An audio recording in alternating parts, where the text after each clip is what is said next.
I found out that my wife had been unfaithful to me, and so far she and Josh didn't know it. I knew that Josh was my best friend, and I knew it was a cliché, but clichés become clichés because it happens all the time, and I didn't know how to handle the situation, and I couldn't understand why he was making out with my wife. But his wife, Carla, was just as attractive, if not more so. Carla was 5 feet 7 inches with red hair that fell to the middle of her back and green eyes that seemed to peer into your soul. I loved Heather, and I wondered if there was a way to save our marriage, but it seemed unlikely. But I couldn't be sure until we spoke on Friday, when I made up my mind to confront her on Monday. I knew without a doubt that if I called Josh to ask him if he wanted to play golf on Saturday, I would get a call from Carla, who would tell me that Josh wasn't in and that he was out for the weekend. My parents had taken the kids to the cabin on the lake for the weekend, so no wife and kids meant I was going to be alone for a quiet weekend, and it was likely to be my last quiet weekend. I opened a pack of hot dogs and put them in a pan to cook, chopped an onion, took a can of baked beans out of the pantry, dumped the beans into a pan and put them on the fire, then opened a second can of beer and was looking for mustard in the fridge when the doorbell rang and Carla stood in front of me, wearing a tank top that appeared to be devoid of undergarments with short jean shorts and flip-flops. She was wearing a tank top, seemingly without underwear, with short denim shorts and flip-flops. Her silhouette was clearly visible in the fabric of her top, which immediately gave me a strong reaction. "Are you doing something important?" I said hot dogs and baked beans were easy. I could make it easy. The hot dogs were boiling and the beans were bubbling, so I turned off the heat and moved the pan to the cold side of the stove and got 2 plates from the cupboard. I handed one to Carla and told her to get her own. She got her own 2 hot dogs and scooped up some beans on a plate with a spoon. We sat down to eat and I asked, "What brought you over? Do you know where Heather is?" "You do realize that Josh is with Heather. They are now staying in room 130 at the Arrow Rock Inn." I decided I didn't want his kids if he was unfaithful. I didn't want to risk becoming a single mom while separated, so I hired a private investigator who inherited some of my father's estate. They often have lunch together, and when he told me that he works late, he's often with Heather. "How did you know that?" Just as I put the phone to my ear, I heard her say the word lover, so I listened quietly as Josh told her that they would have to cancel their usual lunch at the Marriott because he had to attend an important meeting.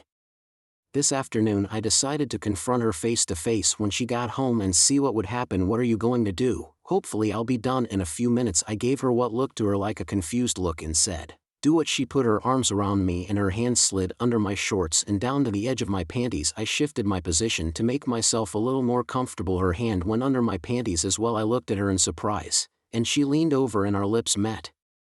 She slipped her tongue into my mouth while her hands tightened around me. I reveled in the moment and I kissed her back, our tongues intertwined. Carol was right. Having Josh raise my child as if it was his own was my ultimate revenge. I smiled and slipped my hand under Caro's tank top, confirming my suspicions.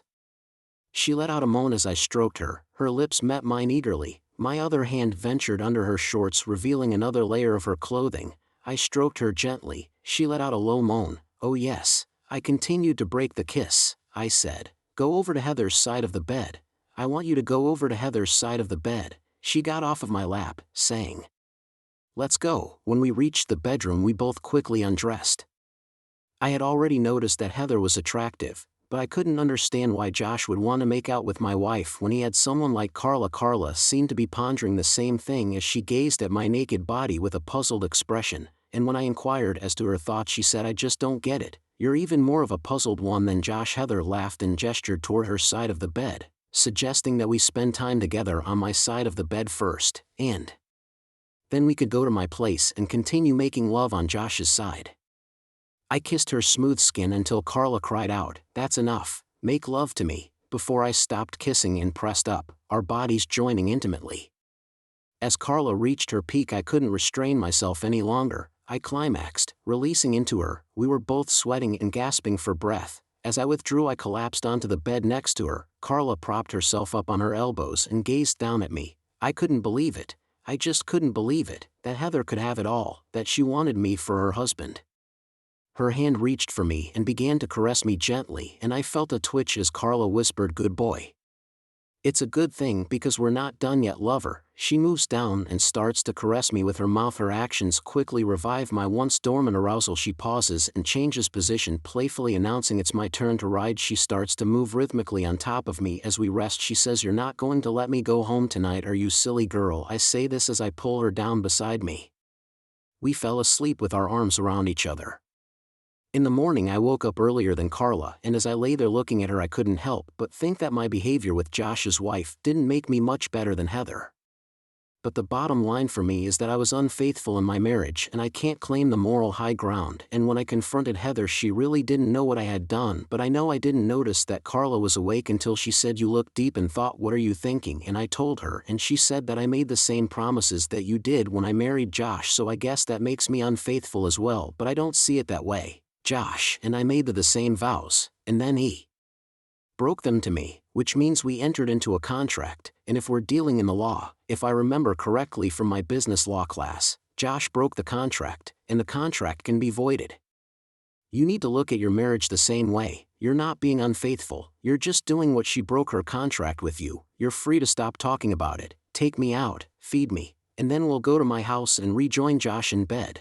And if she wasn't looking forward to it by the time we went to sleep at her house, it certainly wasn't for lack of trying, but I doubt that last attempt was fruitful because it seemed that nothing substantial came of it. Before I came home, Carl asked me if I'd made up my mind about what I was going to do, and I admitted that I hadn't made up my mind. "Are you such a good actor that you can pretend that everything is all right?" I don't know why. Because it seems to me that the best revenge would be for us to carry on with what we'd been doing on the weekends. Divorce restricts the amount of access you have to your children, because here the courts always award custody to the other party. You might only see them every other weekend, and if Heather wasn't so obsessed with you that she was looking for a reason to stop you from visiting them, we wouldn't risk it. We'd buy a couple of prepaid phones at Walmart, and we'd use them to communicate in case our spouses found them, and we'd keep them in our desks, and we'd coordinate our meetings, and if Heather called and said she had to work overtime, and I'd have to babysit.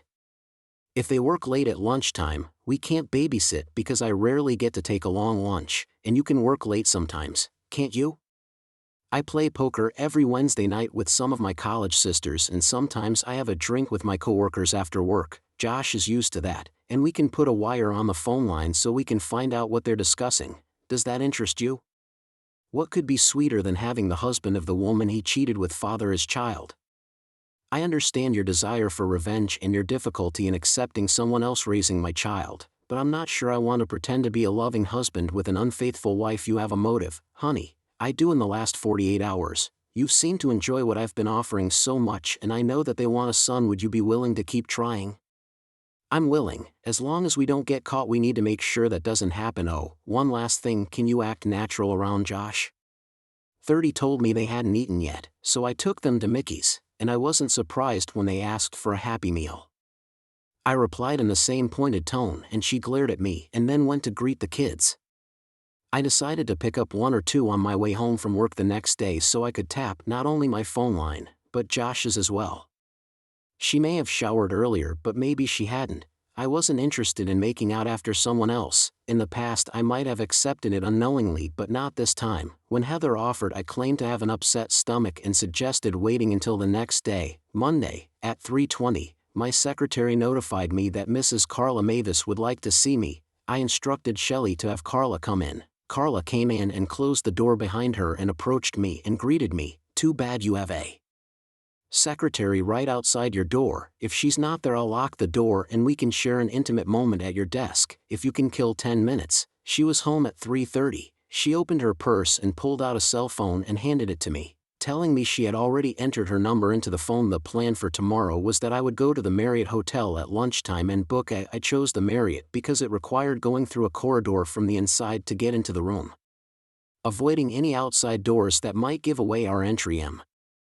You'd go straight to the bar when you arrived and order a drink. If anyone recognized you, they'd think you'd stopped off for a drink on the way home. I looked up how to do it on the internet, and I already had a tape recorder I could use. That's when Shirley poked her head in the door and said, "I'm going to go and see you in the morning, Mr. B." Carla got up and went to lock the door, and when she looked back at me, I had taken off my pants and underwear and was clearing the table. Carla laughed and said, "I appreciate that in a man. When Carla was dressed, we were both satisfied, and she said, "This will last me until tomorrow, but you better be ready for a long and energizing night. Maybe you should take more vitamins."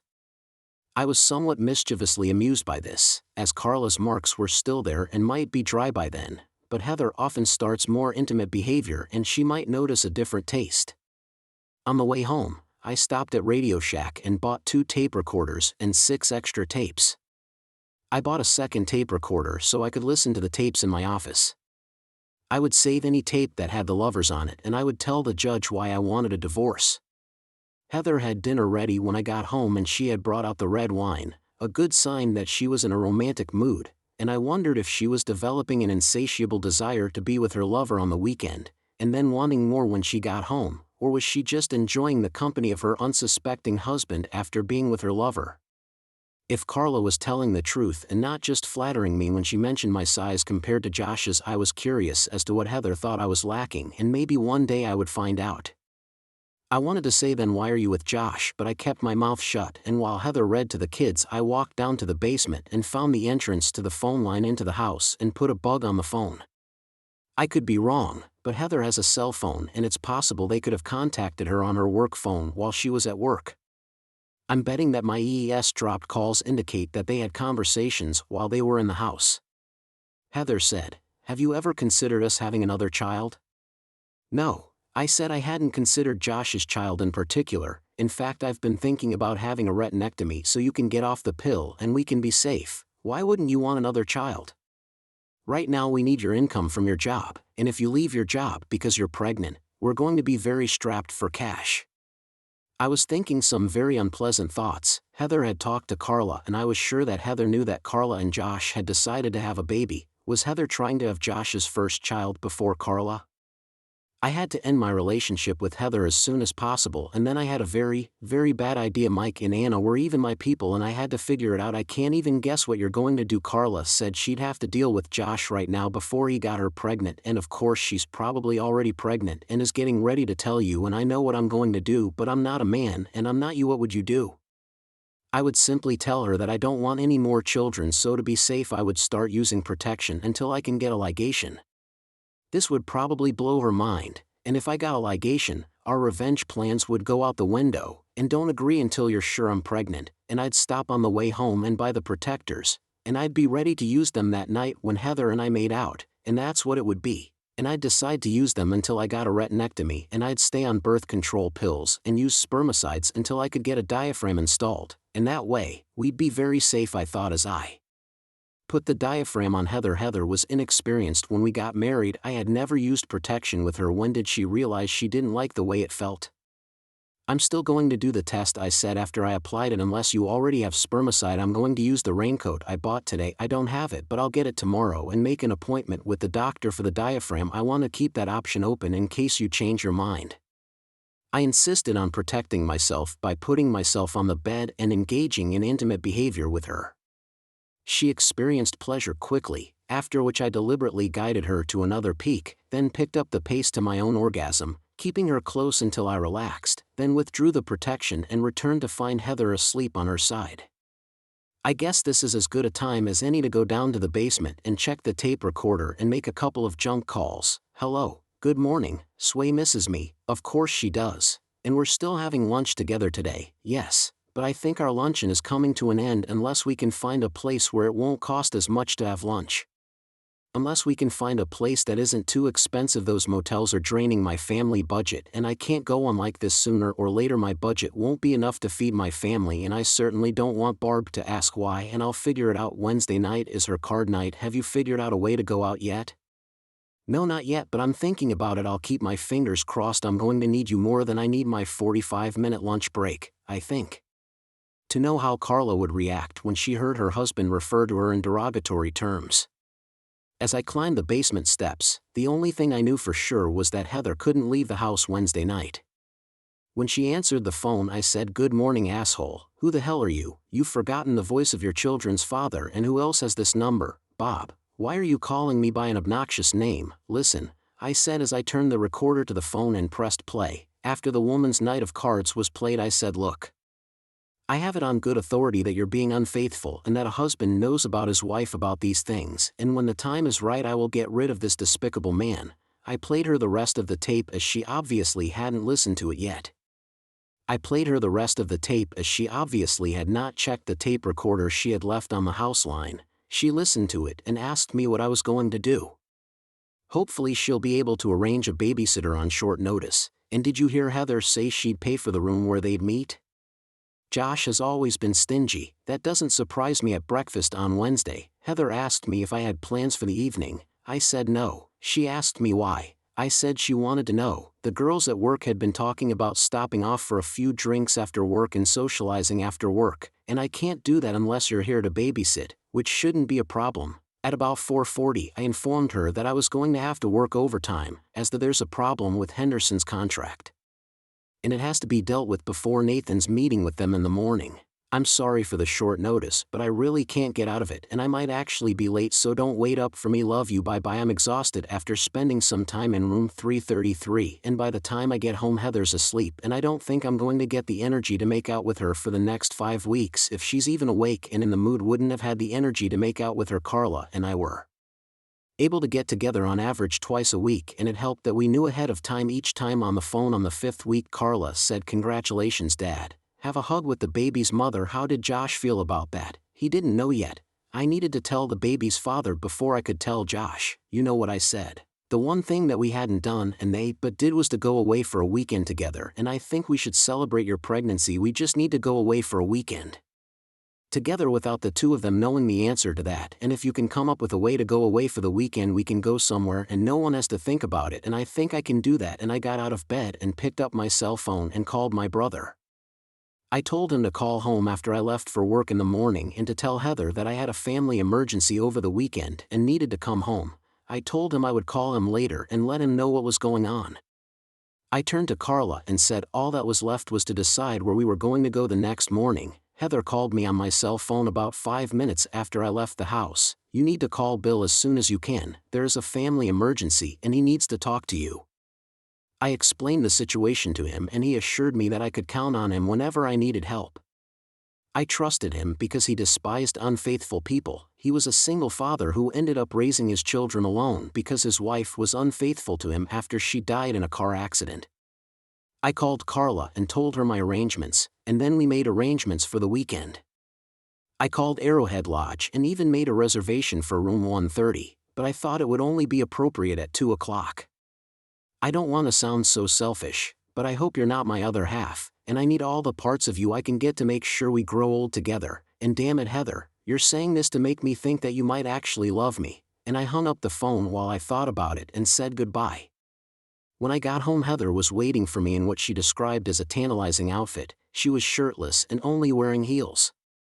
I said I had time. Heather laid down on the bed and as I got dressed she said on the phone, "You sound like you doubt that I love you." "Just kidding babe. I know exactly how much you love me. Every time you and Josh make out you show me how much you love me. I don't want you to doubt that, love, never doubt it. Spend intimate time together, then go to bed, wake up in the morning, spend more intimate time, then go to breakfast, go back to the room and continue our intimate time until lunchtime, eat dinner, then go back to the room for more intimate time." The first call on Friday morning was from Bill. She hung up with Bill a few minutes later. She got a call from Josh. "You find a way for us to relax, don't you? I'd love to spend a few days with you undisturbed." "No Josh, I haven't figured out a way to do that yet. In fact, I don't want to figure out a way to do that the next time we get together. I'll tell you we're done. I'm going to dedicate myself to Bob." "Oh come on Heather, you've been making out with me for almost a year now. How could you do that if you really love him as much as you say you do? I've had physical relations with you, but not lovemaking. The only man I've ever been intimate with is Bob." "Bullshit. Heather, you never showered before we left the motel. The first time I was drunk, maybe. But the other times you weren't." "Depending on what you mean by drunk. For more than a year now we've been keeping this a secret, but I've come to realize that going to Bob after being with you has given me the feeling it gave me wasn't worth the risk of losing him to you if we got caught. Have a good time in California Josh. Don't contact me again when you get back. Bye." I called Carla and when I greeted her she said she missed me already. "You know that's appealing. There's something I'd like you to hear. If it's a phone conversation on a Friday, I've already listened to it. It seems that she's came to her senses and realized she could lose you. What are your plans?" If she meant what she said to Joss, it would be easier to stick with it, but the trust is gone. Even if she does break up with Joss, they're not going to be together again. How do I know she won't start to miss the thrill and pleasure of cheating? Like I said, the trust is gone. I need a way to keep track of what she's doing. Besides, she knows me. She's going to know. If I know I'm going to share it with you, she's probably going to tell Josh. It might make him think we don't want this. It's your roundabout way of saying we're going to move on. They've been at large for over a year and you and I have only been at it for a few months. They still owe us 10 to 12 months, and of course there's the penalties and the interest that could drag on even longer. Carla and I were seeing each other twice a week, and the ultrasound showed that Carla was pregnant with twins and she gave birth to 2 beautiful little girls, and Josh was really looking for a son. So 2 years after the twins were born, I got her pregnant again. This time the ultrasound showed it was a boy. I had to stay married to him to make that happen. Josh got a promotion and needed to move. I hadn't seen or spoken to Carla since they moved. It's now been 6 years, and as far as I know, at least according to the phone records, Heather hasn't had anything to do with anyone else. But before I found out, she and Josh had managed to hide their affair for over a year, and I hadn't realized at all that she might have become savvy enough to stop using the house phone for such things. But I'd kept a close eye on her, and so far I hadn't noticed any signs of infidelity on her part. I'm rethinking my plan to leave when the kids reach 18. That's 4 years for Mike and 5 for Anna. I'll just have to wait and see. Thank you for taking the time to listen to today's story. If you enjoyed it, please consider bookmarking and subscribing, and if you haven't already, feel free to share your thoughts on the events in the comments below.